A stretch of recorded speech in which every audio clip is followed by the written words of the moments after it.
season winding down, thoughts are already beginning to turn to the playoffs. But you gotta play it out to the end. So these guys will need to keep the focus on this game and not start looking ahead to the postseason. It's the Steelers going up against the Raiders. So with the call of this Week 16 matchup, let's hand it over to our commentators, Brandon Godden and Charles Davis. All right, Larry, after an off-season of questions, football is back here in the East Bay and Oakland, California. Today, we're set for a good AFC matchup between the Pittsburgh Steelers and the Oakland Raiders.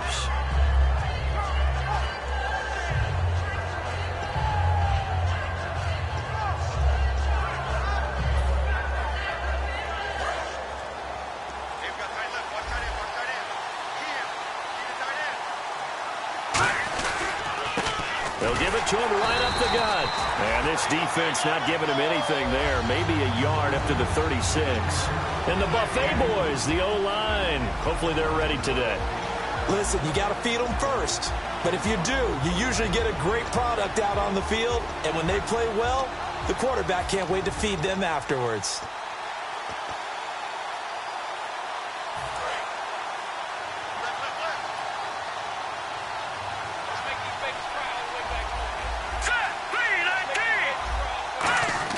They'll drop to throw. And the Raiders have got him. Khalil Mack in there to get him. And that's sack number 18 for him on the year. On third down, he'll drop to throw. And he couldn't hang on to it through the contact. Incomplete.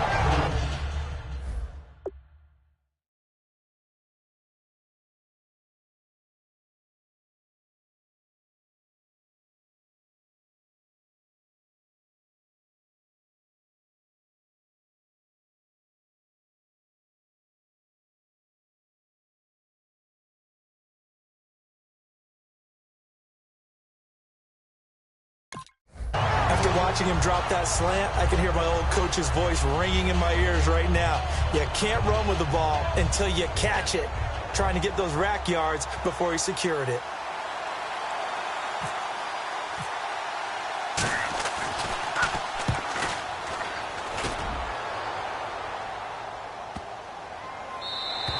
And that one hits a little too close to the goal line, and it continues into the end zone for a touchback.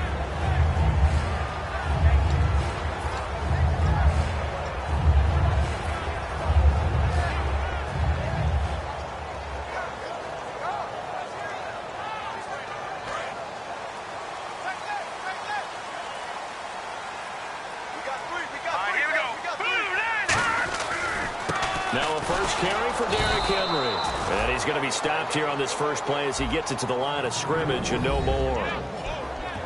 And the big boys up front in the trenches, what do you think of the O-line, Charles? I love them because this is a group that's so cohesive. They know what the man next to them is going to do at all times, and they operate as a terrific unit.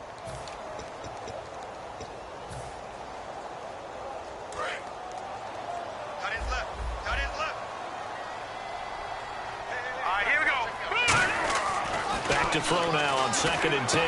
Over the middle, Cooper with it. And they'll bring him down at the 27-yard line. The reception good for 7. It's third down. That was not a completion that results in a highlight video.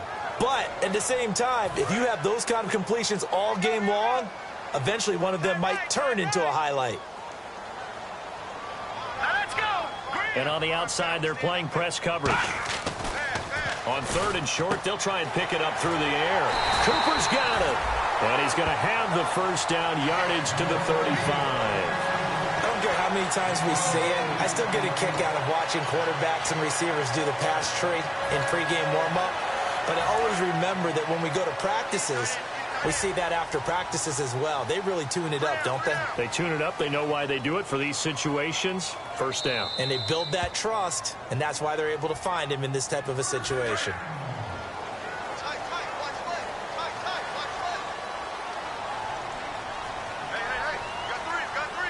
Well, he challenged the play. It did not pay off. And that means he lost a timeout in that challenge. And as a coach, you hate that. Don't know if you took the advice of the player. You threw it yourself, but it didn't go your way. At the end of the day, it all comes back to the head coach. He has the final determination on whether to actually challenge the play or not. In this case, it didn't pay off for him. And that's got to be so heartbreaking. You throw that flag, you probably feel really confident, and then all of a sudden, boom, you lose the challenge. Yeah, when you take a look at it, you're throwing that flag because you believe you're going to be right. And when it comes back the other way, you have to regroup. No gain on that one, and it's going to bring up